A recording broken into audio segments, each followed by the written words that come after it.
This video is on properties of logarithms. There are three properties that you need to know. The first one is log base b of x times y equals log base b of x plus log base b of y. So when you're taking the log of two things that you're multiplying together, x times y in this case, then it becomes the sum of those two logs. For division, when you're taking the log base b of x divided by y, then when you're dividing two things and you're taking the log of it, then it becomes the difference, or subtracting those two things. And the last one is log base b of x raised to the r. You can pull this exponent out in front of the log, and so it becomes r times log base b of x. So we're going to use these properties. In the first examples, we're going to use the properties to write the sum and difference of logs as a single log. And so our first example, log base 3 of 5 plus log base 3 of 8. So the sum of two logs becomes the multiplication. So this would be log base 3 of 5 times 8, or log base 3 of 40. Okay, so when you have the sum of two things, it becomes multiplication when you write it as a single log. Our next example, we have log base 4 of y cubed plus log base 4 of y minus 9. So this time, the addition becomes multiplication again, so this would be log base 4. And another important thing here is that these bases of the logs need to be the same. So it would be y cubed times y minus 9.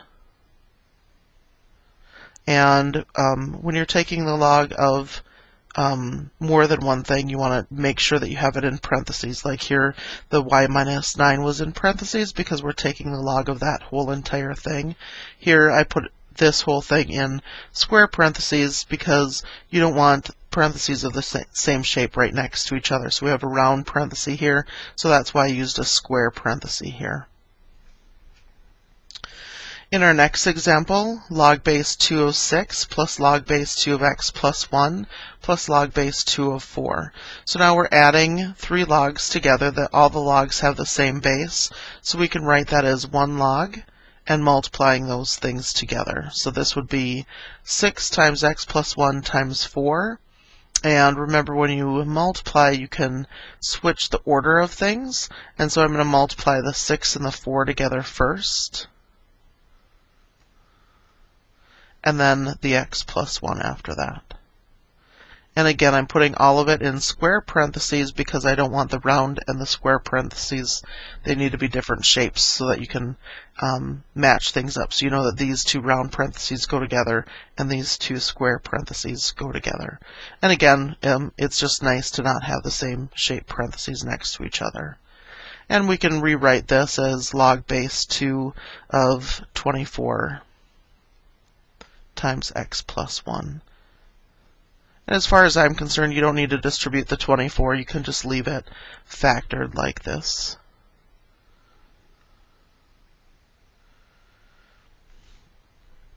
In these next examples, we have the difference of two logs, and the difference, remember, will become division. And it's always the first one divided by the second one. So our first example is log base 3 of 13 minus log base 3 of 2. So that would be log base 3, and it's the first one goes in the numerator, so that would be 13 over 2. And I always like to put my log, what I'm taking the log of, in parentheses if it's something more than just one thing. So this 13 halves does not need to be in parentheses, though. Our next example is 5 of x minus log base 5 of y plus 1. So again, it's going to become the division of the two. So log base 5, and remember, it's just a single log then when we do this. And in the numerator, we're going to have x, because that came from the first log. And in the denominator, it's going to be the y plus 1. And again, this is just one single log now when we rewrite it. Our next example is log base 7 of x squared plus 2 minus log base 7 of x squared plus 5. So this will be log base 7, and then in our numerator we'll have the x squared plus 2, and in our denominator the x squared plus 5.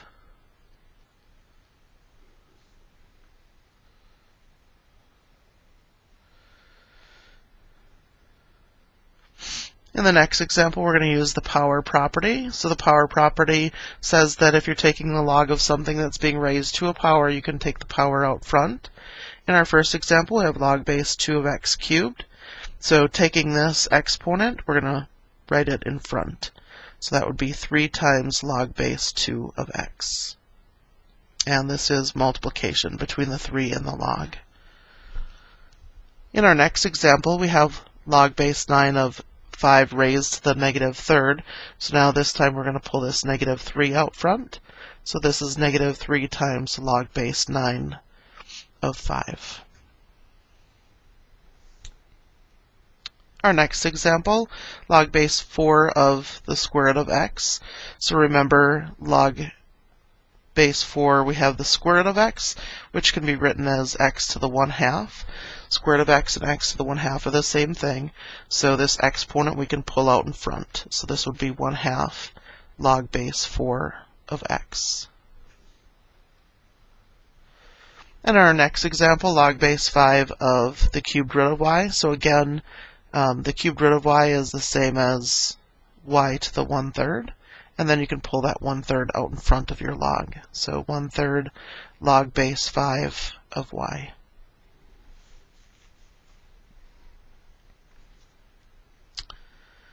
In our next examples, we're going to write them as single logs. We're assuming that our variables represent positive numbers.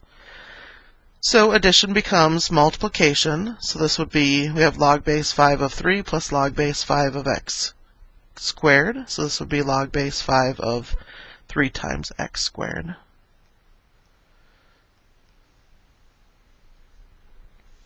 In this next one, 4 times log base 6 of x plus 5 times log base 6 of y. So this 4 can be brought in as our exponent, and the 5 can be brought in as this exponent.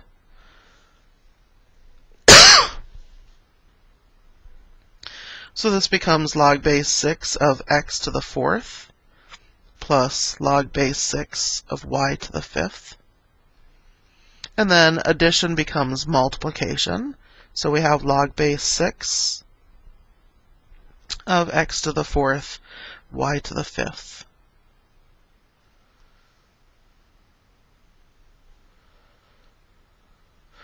In our next one, we have 3 logs, and when you have more than 2 logs, you always want to make sure you're working from left to right. So we have log base 4 of 14 plus log base 4 of 2 minus log base 4 of 7. So this addition will become multiplication. So that would be log base 4 of 14 times 2. And then we have minus 4 of 7.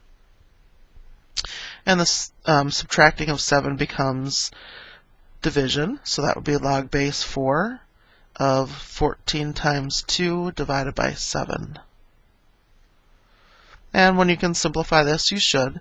So we have log base 4, and 14 times 2 is 28, and 28 divided by 7 is 4. So we have log base 4 of 4, and log base 4 of 4 is 1. So basically that's saying this 4 raised to some power gives you this 4.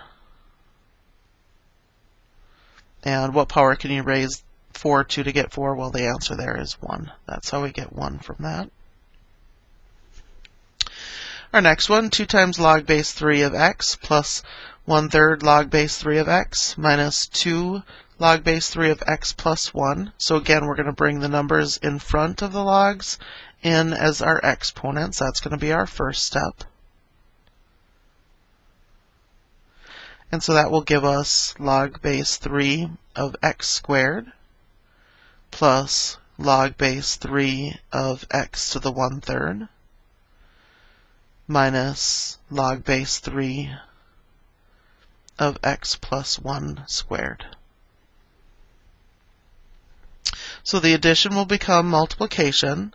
So we will have log base 3 of x squared times x to the 1/3, and then minus log base 3 of x plus 1 squared. And then the subtraction becomes division. So we'll have log base 3 of, and since these variables have the same base, we should do this multiplication. And so this would be the addition of the exponents.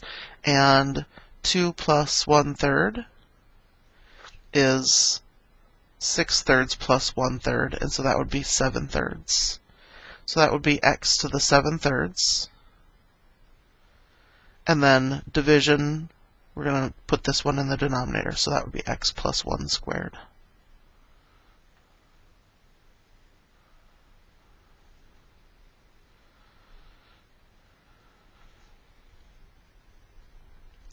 Now we're going to go the opposite way, so now we have a single log that we want to rewrite as the sum or difference of multiple logs. And so now we have division here, so that becomes subtraction. It's always the numerator minus the denominator, so this will be log base 6 of 4x minus log base 6 of 3. And then multiplication becomes addition, so we can separate this into two different logs.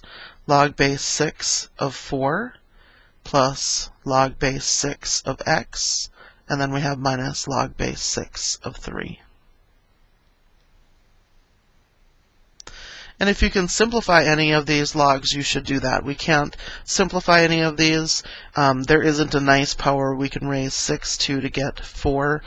So there's no nice power we can raise 6 to get 3 either. So there's no simplifying we can do there.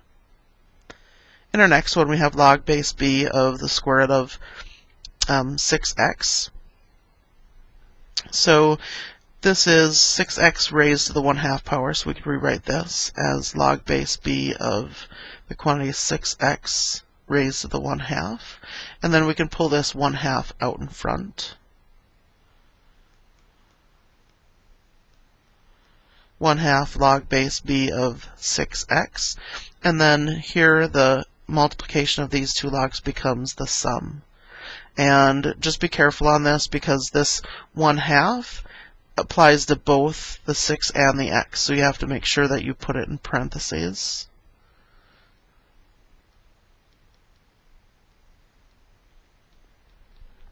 So we have 1/2 times quantity log base b of 6 plus log base b of x.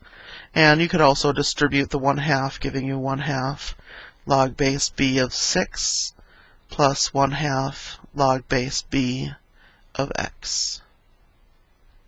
And either of those last two, either the one I'm putting the box around or before you distribute, are fine for me on the exam. In our next example here, we have log base 5 of x to the 4th times the quantity x plus 2. And so we can separate these two logs. The multiplication becomes addition. So that would be log base 5 of x to the 4th plus log base 5 of x plus 2. And then you can pull this exponent out in front. So that would become 4 times log base 5 of x plus log base 5 of x plus 2.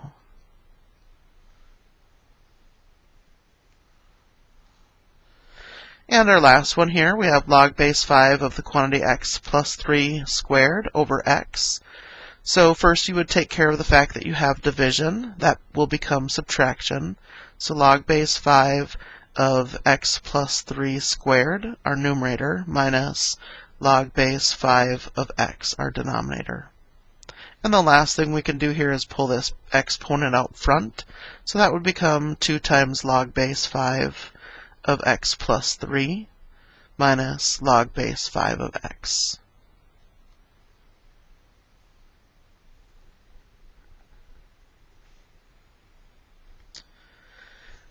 And in our last couple of examples here, we've been given some information. So we're given that log base b of 3 is approximately 0.5, and log base b of 5 is approximately 0.7, and we want to evaluate each of these following.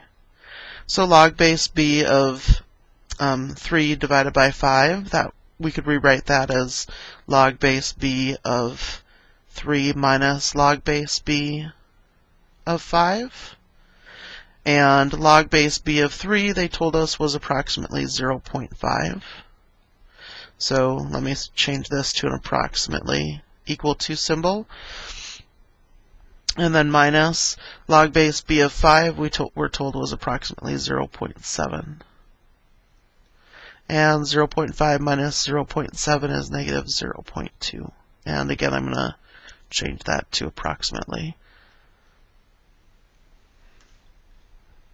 Our next one, log base b of 9. So we could rewrite this as log base b of, we need either a 3 or a 5, so I could rewrite the 9 as 3 squared. And then the 2 you can pull out in front, so that it's 2 times the log base b of 3. And then we can replace the log base b of 3 with 0.5. So that would be 2 times 0.5. And so we would get 1.